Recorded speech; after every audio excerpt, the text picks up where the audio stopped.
بسم الله الرحمن الرحیم. په تیر درس کې مونږ د اسم، فعل او حرف د پیژندلو نښې ذکر کړې وې چې مونږ به یو لفظ څه رقم معلوموو چې دا اسم دی که فعل دی او که حرف دی. او په تیر درس کې مونږ دا خبره ذکر کړې وه چې د عربۍ د ژبې هیڅ یو لفظ داسې نشته دی چې هغه دی په دغې درې قسمونو کې کم یو قسم نه وي. چې د عربۍ لفظ وي نو هغه به په دې درې قسمونو کې یو قسم خامخا وي. نو د دې هر یو د پیژندلو نښې مونږ په تیر درس کې ذکر کړي دي. که هغه درس مو تر اوسه پورې نه وي کتلی او نه مو وي اورېدلی نو اول هغه درس وګورئ او واورئ. او نننی درس هم زموږ د اسم متعلق دی. په عربۍ ژبه کې د هر یو اسم د استعمالولو په باره کې څلور خبرې پیژندل دا ضروري او لازم دي. د دې څلور خبرو نه بغیر یو شخص په هیڅ یو اسم باندې نه پوهېدلی شي او نه یې په جمله کې په صحیح طریقې سره استعمالولی شي.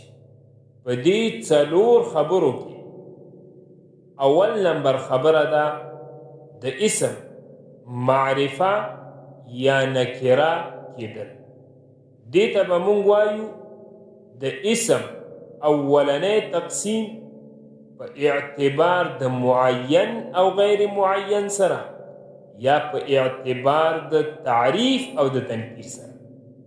دوهم نمبر خبره د اسم مذکر یا مؤنث کېدل.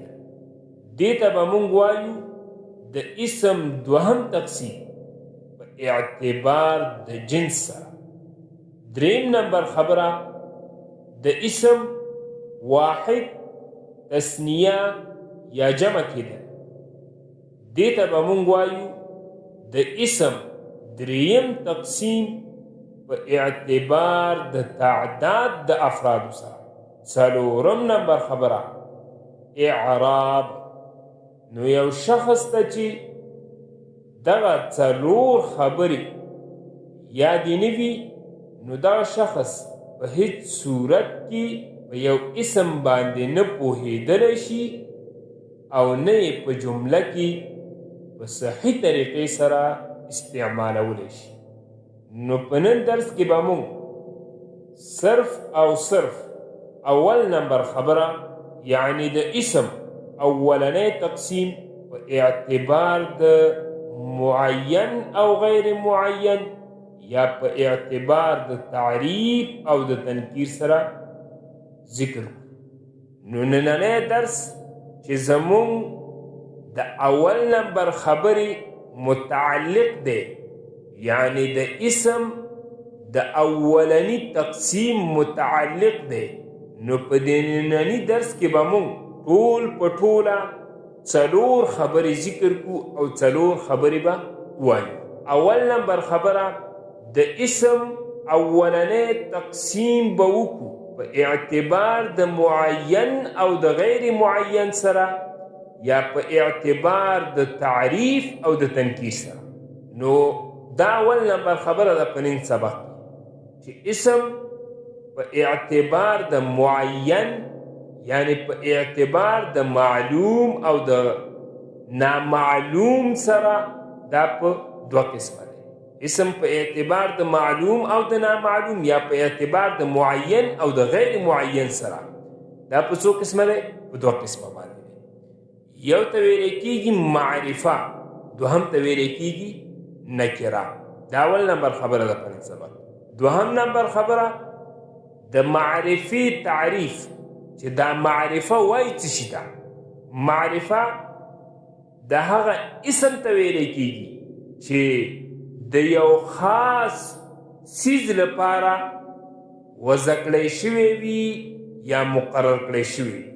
لکه ابراهیم، اوس دا ابراهیم دا د یو خاص شخص دپاره دغه نوم مقرر کړی شوی دی، ایښودلی شوی دی.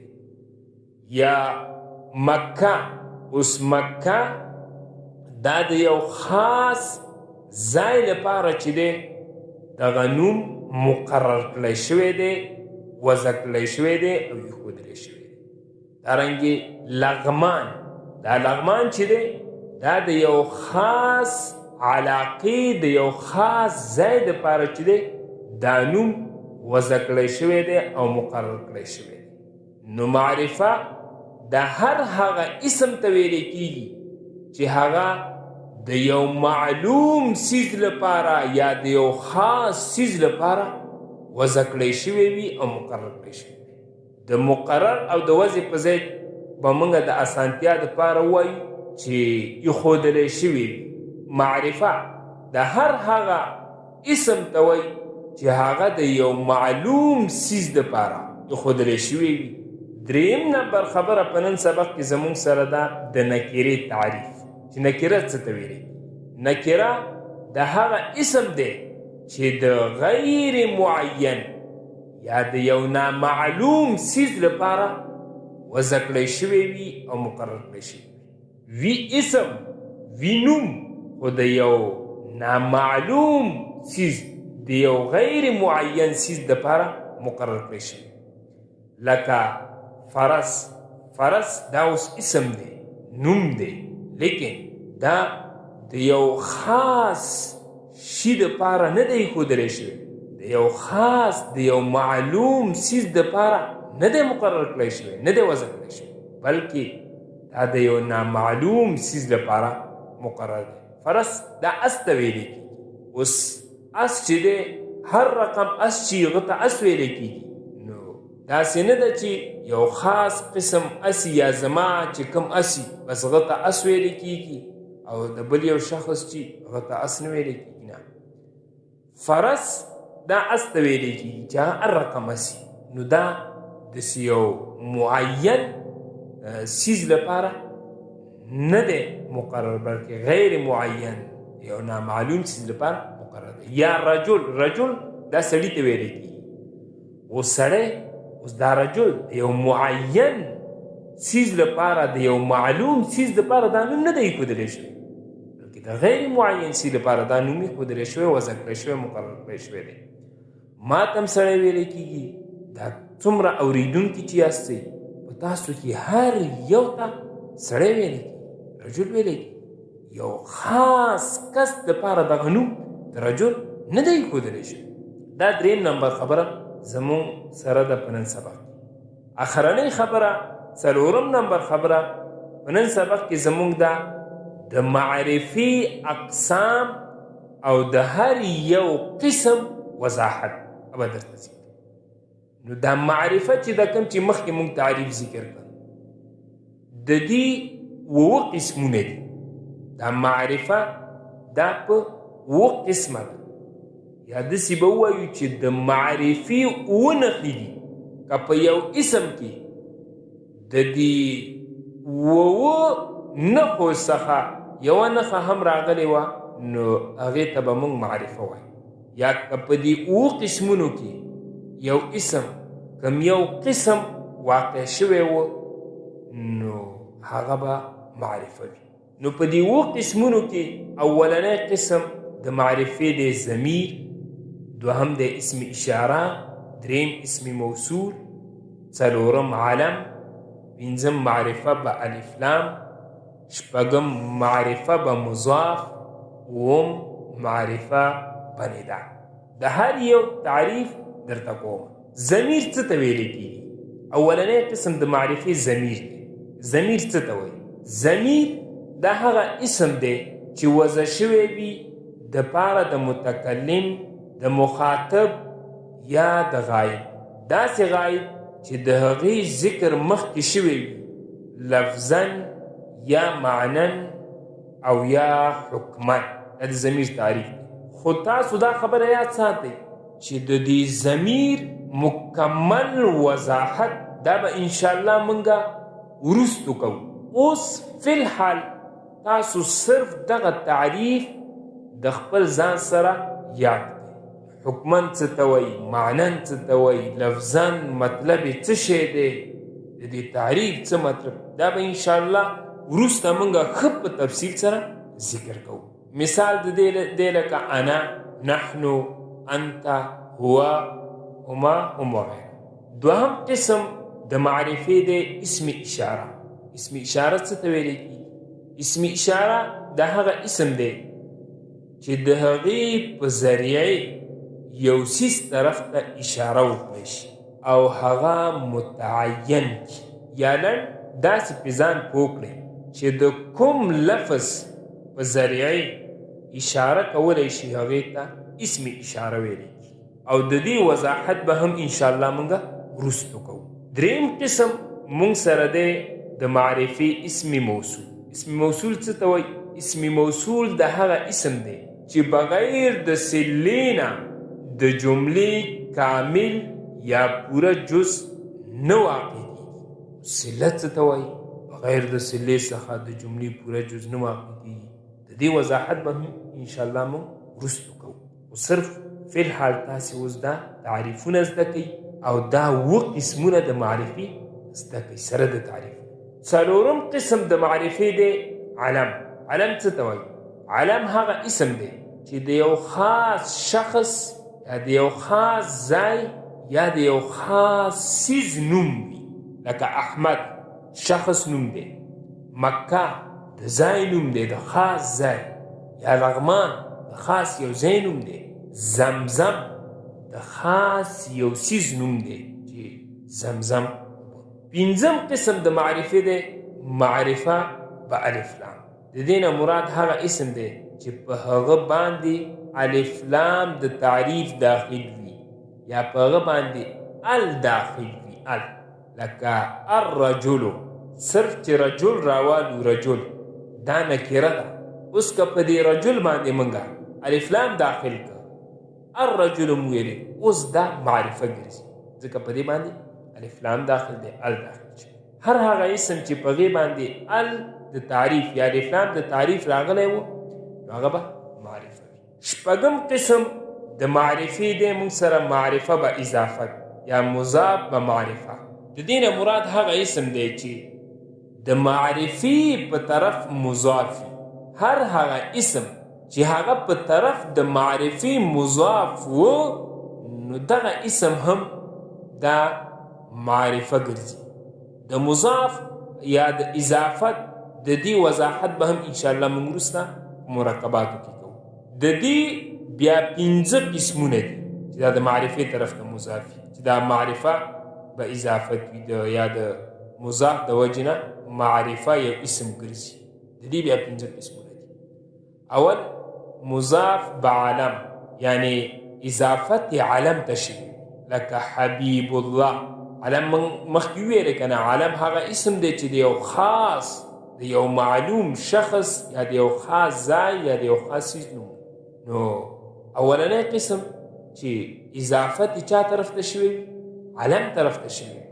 لکه حبیب الله، دلته لفظ الله طرف ته اضافت شوی. دوهم چې مضاف به ضمیر، یعنی د ضمیر طرف ته د یو اسم اضافت شوی، لکه غلامه. اوس په دې غلامه کې دا غلام دا مضاف دی، هو ضمیر ته اضافت شوی، او دا هو دا ضمیر دی چې ضمیر دی او ضمیر موږ مخکې ویلې چې دا معرفه وي. زماش چې څومره هم دي دا ټول په ټوله معرفي دي. اوس دا غلام دا چې ځان له دا غلام راوالو دا نکره ده، خو اوس چې کله موږ اضافت یې وکړو ضمیر طرف ته نو دا معرفه وګرځېدله. دریم قسم مضاف به اسم اشاره. هر هغه اسم چې د هغې اضافت اسم اشارې ته شوی وي نو هغه به هم معرفه وي. لکه کتابو هذا، د هذا اسم اشاره ده. د دې وضاحت به انشاءالله موږ وروستو کوو. اوس د کتاب اضافت اسم اشاره ته شوی نو د دې د وجې نه دا کتاب معرفه ګرځي ځان له کتاب راوالو دا بیا نکره ګرځي څلورم قسم مضاف به معرفه الف لام تعریفي هر هغه اسم چې د هغې اضافه داسې یو بل اسم طرف ته شوی وي چې په هغې باندې الف لام داخل وي الف لام تعریفي نو هغه اسم د کوم اسم چې ورته اضافه شوی هغه هم معرفه ګرځي لکه قلم الرجلین د قلم الرجل دا قلم چې دی د دې اضافت الرجل ته شوی الرجل دا معرفه ده معرفه ولې د ځکه په دې باندې الف لام د تعریف داخل دی اوس دا قلم ځان له چې راوالو دا نکره ده خو اوس د دې چې اضافت کله وشو الرجل ته نو د دې د وجې نه دا هم معرفه وګرځي پنځم قسم مضاف به اسم موصول هر هغه اسم چې د هغې اضافت اسم موصول طرف ته شوی و نو دغه اسم به هم څه وي معرفه لکه بنت التي ذهبت بنت التي ذهبت دا بنت دا معرفه ګرځېدلې ده ولې ځکه التي اسم موصول ته د دې اضافت شوی اووم قسم او اخرنی قسم د معرفې دی معرفه بنې ده معرفه بنې ده دا هغه اسم دی چې په هغه باندې حرف ندا داخل وي او هغه معرفه کړی یو اسم وي نکره هغه نکره اسم باندې حرف ندا راغلی وي نو د دې حرف ندا د داخلېدلو د وجې نه هم یو اسم چې دی هغه معرفه ګرځي لکه یا رجلو رجل دا نکره دی اوس چې کله موږ په دې رجل باندې حرف ندا یا چې یا دا مداخله کړله نو د دې د وجې نه